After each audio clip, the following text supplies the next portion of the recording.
Salam sejahtera untuk kita semua.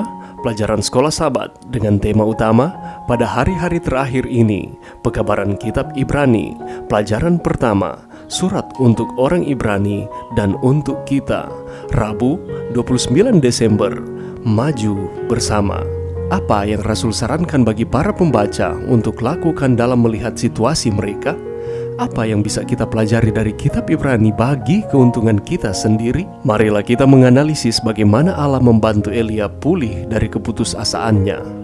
Bacalah 1 Raja-Raja 19 ayat 5-18. Apa yang Tuhan lakukan untuk memulihkan iman Elia, hambanya?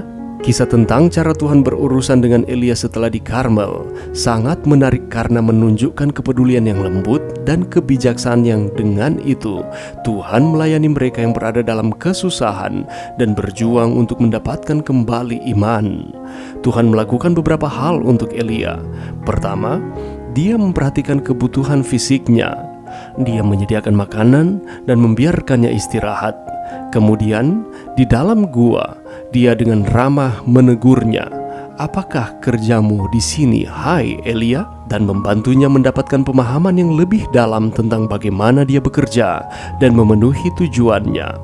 Tuhan tidak berada dalam angin kencang, gempa bumi, atau api, tetapi dengan suara yang lembut. Kemudian, Tuhan memberi Elia pekerjaan untuk dilakukan dan meyakinkannya. Bacalah Ibrani 2 ayat 1, Ibrani 3 12-14, Ibrani 5 ayat 11, Ibrani 6 ayat 3, dan Ibrani 10 ayat 19-25.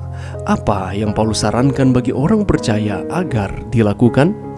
Di seluruh kitab Ibrani, kita dapat menemukan beberapa instruksi yang diberikan Rasul kepada para pembaca untuk membantu mereka memulihkan kekuatan original dan iman mereka. Salah satu aspek yang penulis tekankan adalah memenuhi kebutuhan fisik rekan-rekan seimannya. Dia menyarankan agar mereka mempraktikkan keramahan dan mengunjungi mereka yang berada di penjara, yang menyiratkan penyediaan kebutuhan mereka. Rasul menasihati para pembaca untuk bermurah hati, mengingat bahwa Tuhan tidak akan meninggalkan mereka. Paulus juga menegur mereka dan menyemangati mereka. Dia memperingatkan mereka untuk tidak hanyut di bawah arus secara bertahap dan agar tidak memiliki hati jahat yang tidak percaya. Dan dia mendorong mereka untuk bertumbuh dalam pemahaman mereka tentang iman. Dia juga mengatakan tentang pentingnya kehadiran yang konsisten pada pertemuan-pertemuan ibadah. Ringkasnya, dia menyarankan agar mereka maju bersama, saling menyemangati, dan membangkitkan kasih dan pekerjaan baik. Kemudian dia juga meninggikan Yesus dan pelayanannya di tempat kudus surgawi demi mereka. Pelajaran yang bisa kita dapatkan pada saat ini, kita tahu bersama bahwa Elia melewati tekanan yang luar biasa di dalam kehidupannya sebelum ia masuk dalam sorga. Ia mengalami stres yang luar biasa oleh karena dikejar-kejar oleh Izebel untuk dibunuh.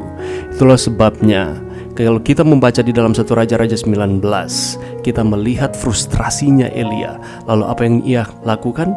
Ia berniat untuk mati saja, tetapi Tuhan membantunya. Pelajaran kemarin, apa yang Allah lakukan untuk supaya Elia pulih dari keadaannya? Tidur, makan, tidur lagi. Kemudian menggunakan kekuatan fisik untuk berjalan selama 40 hari 40 malam dari Gunung Karmel ke Gunung Horeb untuk kembali melawan Izebel. Ketika kita menghadapi konflik di dalam kehidupan kita, kalau kita melihat dari pelajaran ini, apa yang harus kita lakukan? Kita harus memenuhi asupan gizi kita. Setelah itu apalagi? Kita harus beristirahat, memulihkan akan keadaan ataupun tenaga kita. Suatu pengobatan yang umum terhadap kekalutan pikiran ialah dengan membuat jadwal kegiatan. Ini terdiri dari membuat jadwal yang di dalamnya terdapat aktivitas yang menyenangkan dan mempunyai maksud tertentu sehingga mendorong seseorang yang tertekan untuk mengatur, mengantisipasi, dan melakukan kegiatan. Pola hidup seperti itu menolong banyak orang mengisi waktunya secara positif dan mencegahnya dari menyesali diri sendiri. Begitu pula nasihat Rasul Paulus kepada orang-orang Ibrani yang sedang dalam keadaan tertekan oleh karena penderitaan penganiayaan. salah satu aspek yang Rasul Paulus tekankan adalah memenuhi kebutuhan fisik rekan-rekan seimannya. Apalagi, ia menyarankan agar mereka mempraktekkan keramahan dan mengunjungi mereka yang berada di penjara, saling menguatkan satu dengan yang lain, dan memberikan penguatan bahwa Tuhan tidak akan meninggalkan mereka.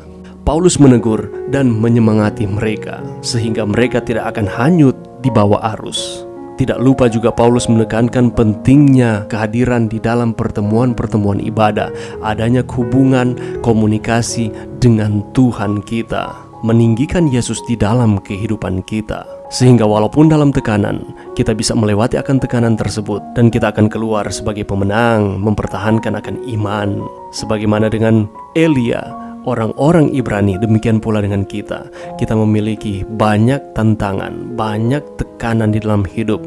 Mari kita mempraktekkan langkah-langkah yang kita sudah pelajari bersama di dalam pelajaran sekolah Sabat, pelajaran yang pertama ini di hari Rabu, sehingga kita akan memperoleh kemenangan di dalam setiap kehidupan kita, dan kita akan terus setia kepada Tuhan. Mari berdoa. Terima kasih Tuhan atas firman-Mu pada saat ini. Bantu kami Tuhan untuk kami terus maju bersama. Kami terus setia kepada Tuhan. Kami akan terus bertahan di dalam pertarungan iman. Sanggupkan kami untuk kami dapat mengaplikasikan pelajaran ini di dalam kehidupan kami. Ini doa kami di dalam nama Yesus. Amin.